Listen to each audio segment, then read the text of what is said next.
Oke, di sini bersama saya Bagas Daniel dari program studi akuntansi. Di sini saya akan menjelaskan mengenai modal saham. Pengertian modal. Modal menggambarkan hak pemilik atas perusahaan yang timbul sebagai akibat penanaman atau investasi yang dilakukan oleh pemilik atau para pemilik. Bentuk badan usaha. Di antaranya yang pertama ada perseorangan karena keterbatasan modal. Yang berikutnya persekutuan, keterbatasan modal juga. Dan yang berikutnya perseroan atau permodalan. Perseroan, untuk mendapatkan dana guna membiayai kegiatan operasinya, maka suatu perseroan mengeluarkan sejumlah surat atau sertifikat berupa saham yang dijual kepada para pendiri dan orang-orang yang berminat. Pengertian saham. Menurut Mishkin, definisi atau pengertian saham merupakan sekuritas, memiliki klaim terhadap pendapatan dan aset sebuah perusahaan. Menurut Bernstein, saham merupakan selembar kertas yang menyatakan kepemilikan dari sebagian perusahaan. Menurut Weston dan Copeland tahun 1998 menjelaskan bahwa saham adalah tanda penyertaan modal pada perseroan terbatas. Seperti yang telah diketahui bahwa tujuan pemodal membeli saham untuk memperoleh penghasilan dari saham tersebut. Usnan 2005 menyatakan bahwa saham merupakan secarik kertas yang menunjukkan hak pemodal, yaitu hak yang memiliki kertas tersebut untuk memperoleh bagian dari prospek atau kekayaan organisasi yang menerbitkan saham tersebut dan berbagai kondisi yang memungkinkan modal tersebut menjalankan haknya. Yang berikutnya karakteristik saham. Yang pertama ada hak pembagian proporsional, diantaranya atas laba dan kerugian dalam manajemen atau hak voting, atas aset saat dilikuidasi, atas penerbitan saham baru untuk kelas saham yang sama. Yang berikutnya memiliki resiko kerugian terbesar. Yang berikutnya memperoleh keuntungan atas keberhasilan perusahaan. Dan yang terakhir, tidak ada jaminan memperoleh individu dan aset atas pembubaran perusahaan. Jenis-jenis saham. Yang pertama, jumlah dan jenis saham yang dikeluarkan oleh suatu perseroan ditetapkan dalam akte pendirian perseroan. Yang berikutnya, jika saham yang dikeluarkan hanya satu jenis, maka saham tersebut dinamakan saham biasa. Berikutnya, pemegang saham biasa adalah merupakan pemilik yang paling pokok dalam perseroan, karena mempunyai hak suara, turut menentukan dalam pembagian laba, menentukan penambahan saham baru, juga dalam hal likuidasi perusahaan.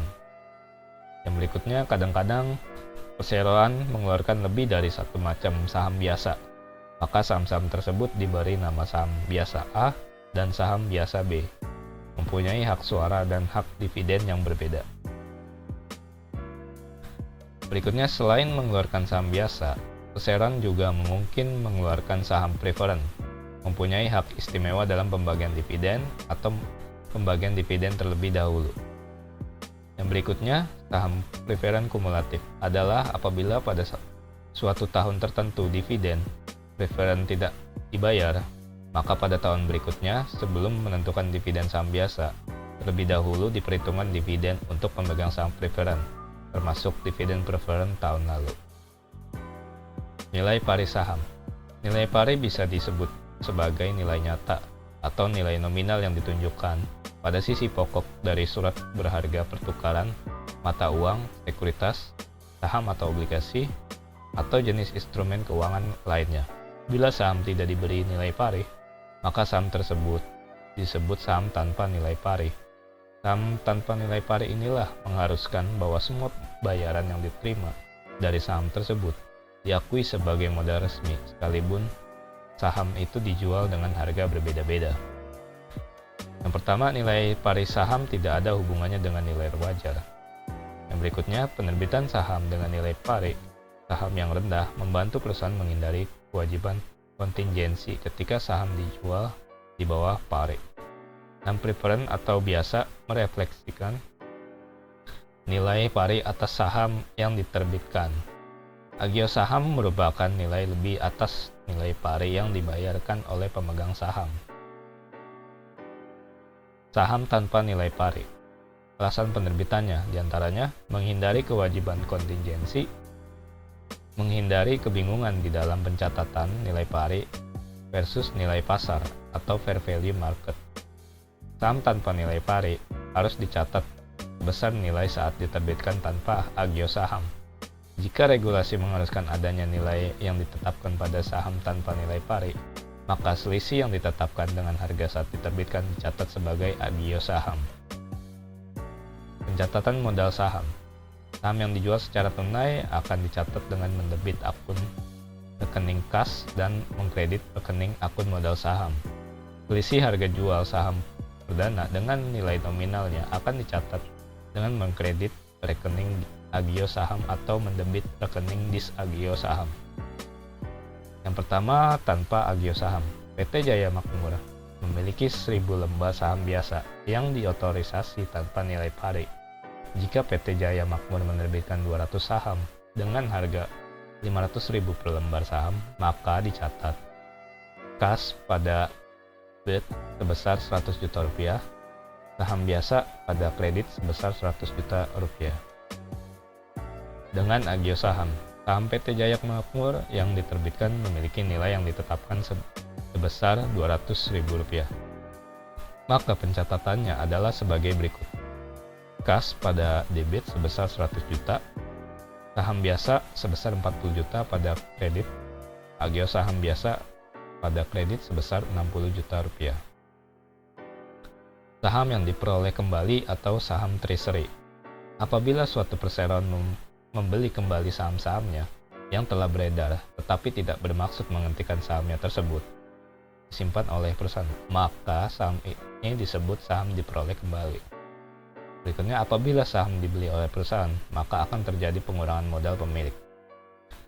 Saham yang berada di tangan perseroan tidak memiliki hak suara. Pencatatan pembelian kembali saham dengan mendebit rekening saham diperoleh kembali sebesar harga perolehannya.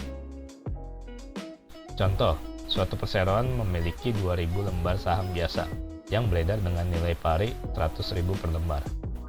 Perseroan tersebut bermaksud membeli kembali 100 lembar sahamnya dengan harga 120.000 per lembar. Maka jurnalnya, saham yang diperoleh kembali sebesar 12 juta rupiah pada debit dan kas 12 juta rupiah pada kredit. Seandainya 50 lembar saham dari saham yang diperoleh kembali dijual dengan harga 130.000 per lembar, maka jurnalnya kas pada debit sebesar 6.500.000 rupiah. Saham diperoleh kembali pada kredit sebesar 6 juta rupiah. Tambahan modal dari saham diperoleh kembali sebesar 500 rupiah pada kredit. Diperoleh dari 50 lembar dikalikan dengan 120.000 rupiah, maka didapatlah hasil 6 juta rupiah. Pemecahan saham atau stock split. Yang pertama, pemecahan jumlah lembar saham menjadi beberapa lembar saham. Memecah selembar saham menjadi N lembar saham. Pemecahan saham dilakukan setelah harga saham mengalami kenaikan harga yang tinggi, tetap berada dalam rentang perdagangan yang optimal. Yang berikutnya, tujuan adanya stock split yaitu untuk mempertahankan agar sahamnya tetap berada dalam rentang harga yang optimal supaya kelihatan lebih menarik bagi investor. Oke, atas perhatiannya saya ucapkan terima kasih.